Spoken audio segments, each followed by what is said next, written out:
Hi. Welcome to my YouTube channel, Rachel System. Salut, bienvenue sur ma chaîne YouTube, Rachel System. مرحبا بك في قناتي على يوتيوب نظام رشيدة. Abonnez-vous, aimez nos vidéos et partagez la chaîne s'il vous plaît. Bonjour à toutes et à tous, très content de vous retrouver de nouveau sur cette chaîne et j'espère surtout que vous allez bien. Dans cette vidéo, on va donc apprendre à réaliser une barrière automatique avec Arduino, donc avec l'utilisation de deux capteurs infrarouges, un servomoteur et un écran LCD pour afficher les informations. Et en tout cas, un grand merci à vous qui me suivez et vraiment pour ceux qui hésitent encore à s'abonner à la chaîne, vraiment s'il vous plaît, abonnez-vous. Donc je dis donc qu'on va donc apprendre à réaliser une barrière automatique. Donc le programme fonctionne comment? On a d'abord un écran LCD qui affiche un message de bienvenue et on a deux capteurs infrarouges qui vont donc détecter le passage du véhicule. Donc sur les capteurs ici, vous pouvez remarquer qu'il y a des potentiomètres qui sont là. Donc les potentiomètres vont plutôt permettre à régler la distance de détection. Ce sont donc des capteurs sans contact. Donc le contact se fait à distance. Donc par rapport à la position de notre capteur, ça va détecter les objets plus ou moins distants. Donc tout dépend de la manière qu'on va régler le curseur de notre potentiomètre. Donc je disais comment fonctionne le programme. Donc on a deux capteurs. Lorsque le véhicule est présent sur le capteur, comme on peut le remarquer à ce niveau. Donc là je vais dans le sens inverse. Donc là on peut remarquer que le dernier capteur ici est actionné. Donc lorsque le dernier capteur est actionné, en premier bien sûr, ça affiche bienvenue, bonne sortie. Et donc on a le servomoteur ici, ça va donc se lever. Donc cette barrière va donc se soulever pour permettre au véhicule de passer. Et tant que le deuxième capteur n'est pas encore actionné, la barrière restera toujours en haut. Et une fois que le véhicule va donc franchir le deuxième capteur, une seconde après, la barrière va donc s'abaisser. Donc tant que le véhicule sera devant le deuxième capteur, la barrière restera toujours levée. C'est juste une fois que le véhicule va franchir le capteur, c'est à ce moment-là que ça va s'abaisser. Donc dans l'autre sens aussi, c'est la même chose.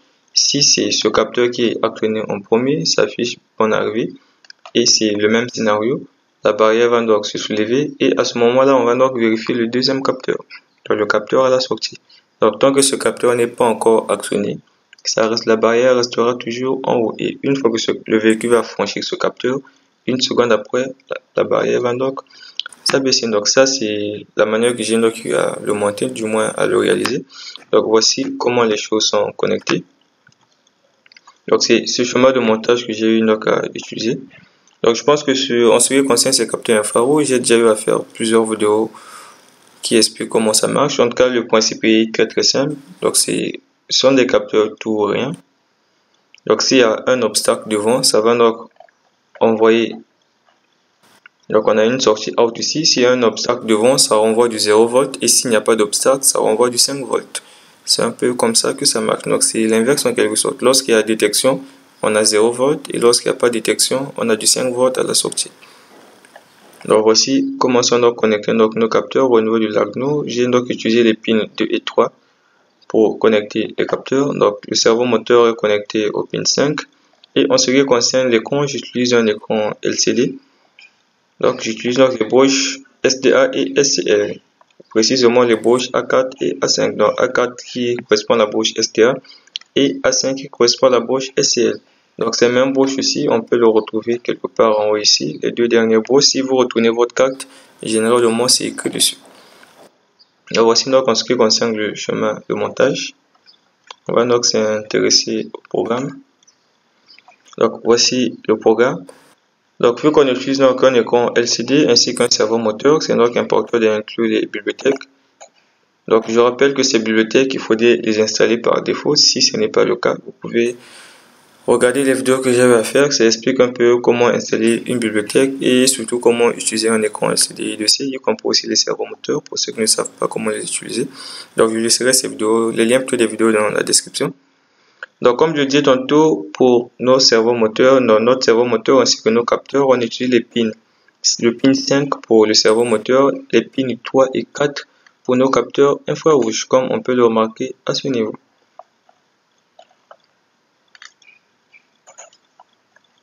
Donc à ce niveau-là, ce sont juste des constantes que j'ai eu à déclarer qui vont donc me permettre de bien travailler en quelque sorte.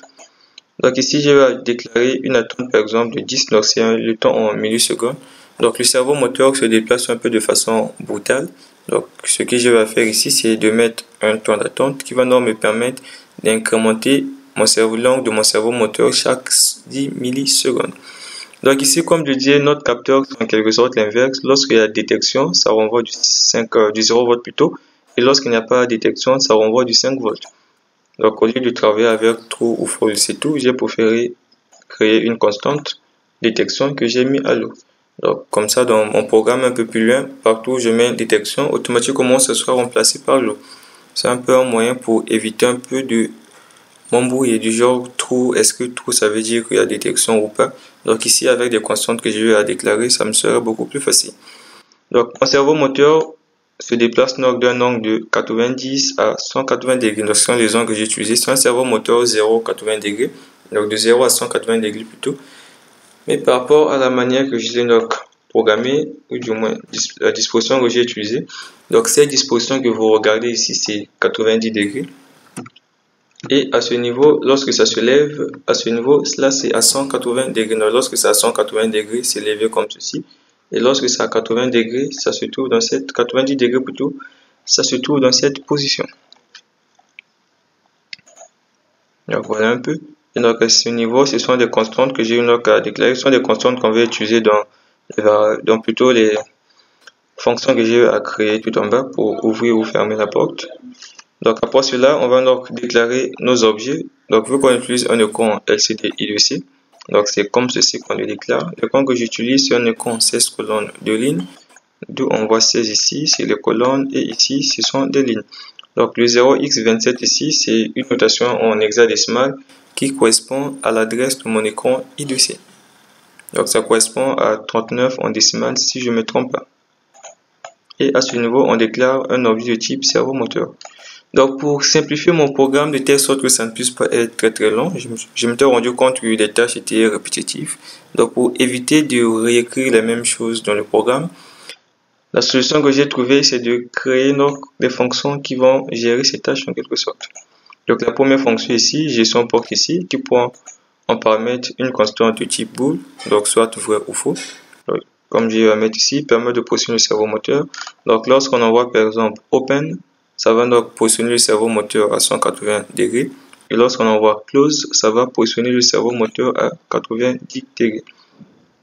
Et c'est la même chose ici, gestion ES. Donc ça va donc nous permettre de vérifier si le deuxième capteur a été franchi.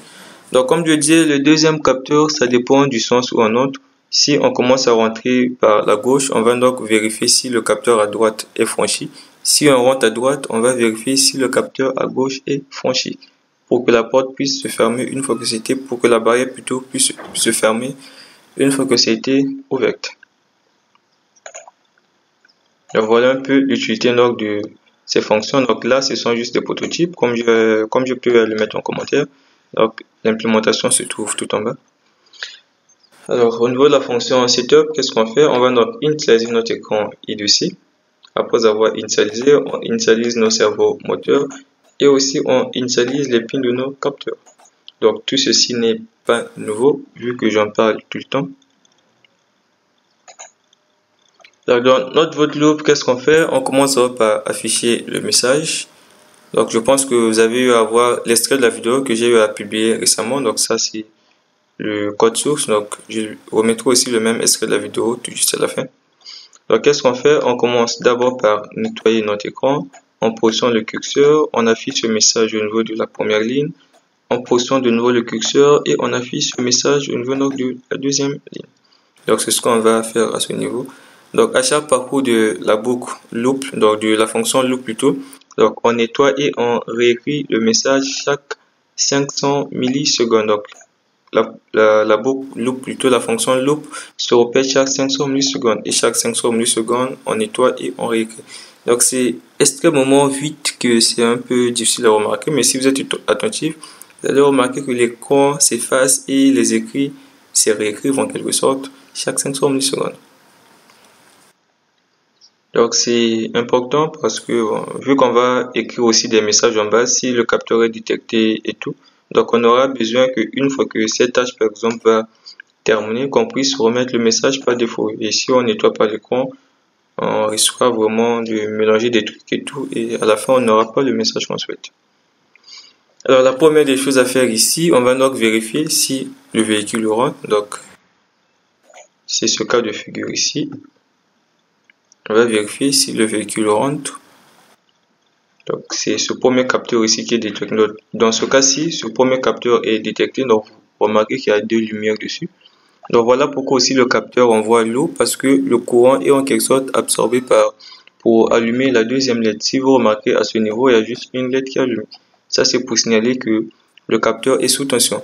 Et lorsqu'il y a détection, il y a une deuxième LED qui s'allume et du coup, à la sortie out, on a l'eau au lieu du 5 volts.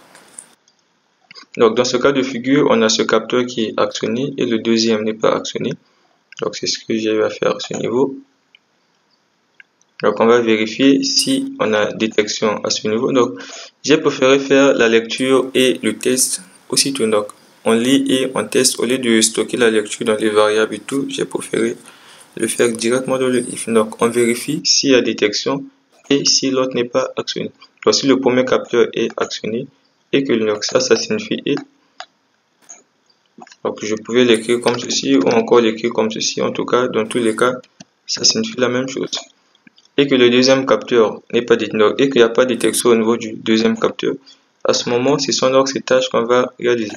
Alors la première tâche à faire ici, c'est quoi? C'est changer le message au niveau de notre écran LCD. Donc à savoir bonne arrivée. C'est ce qui est écrit ici. Bonne arrivée. Et une fois fait, qu'est-ce qu'on fait? On ouvre la porte. Donc pour ouvrir la porte, comme je l'ai dit tantôt, je vais donc expliquer le fonctionnement, donc le contenu plutôt de la fonction gestion porte tout en bas.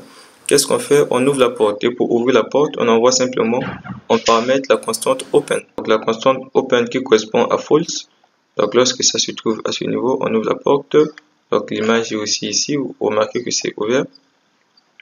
Donc on va donc positionner notre servo moteur à 180 degrés. Et une fois fait, on va donc attendre qu'il y ait détection au niveau du second capteur. Donc à ce niveau. Que ce capteur qui puisse y avoir détection à ce niveau.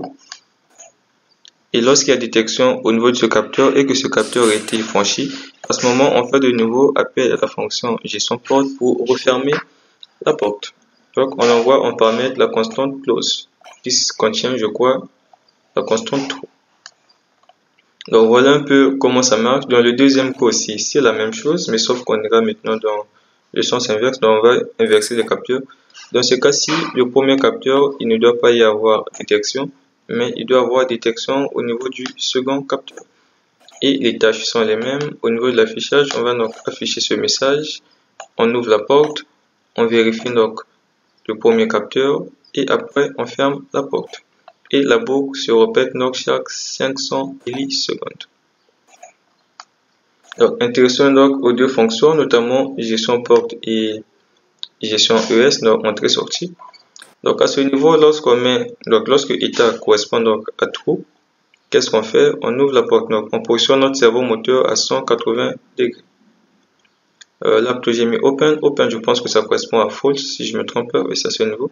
Donc, lorsqu'on écrit, lorsque ça correspond à open, donc à false, qu'est-ce qu'on fait? On positionne notre servo moteur à 180 degrés. Donc, cette fonction, si vous vous souvenez, ça permet de renvoyer la position exacte du servo moteur. Donc, à savoir, dans notre cas ici, vu qu'on va donc ouvrir, le servo moteur doit normalement se trouver à 90 degrés. Donc, on va quitter de 90 degrés jusqu'à atteindre 180 degrés. Et la fonction donc, le i s'incrémente chaque 10 millisecondes. Donc, attente ici, si vous vous souvenez, tout en haut du programme, j'ai initialisé à 10.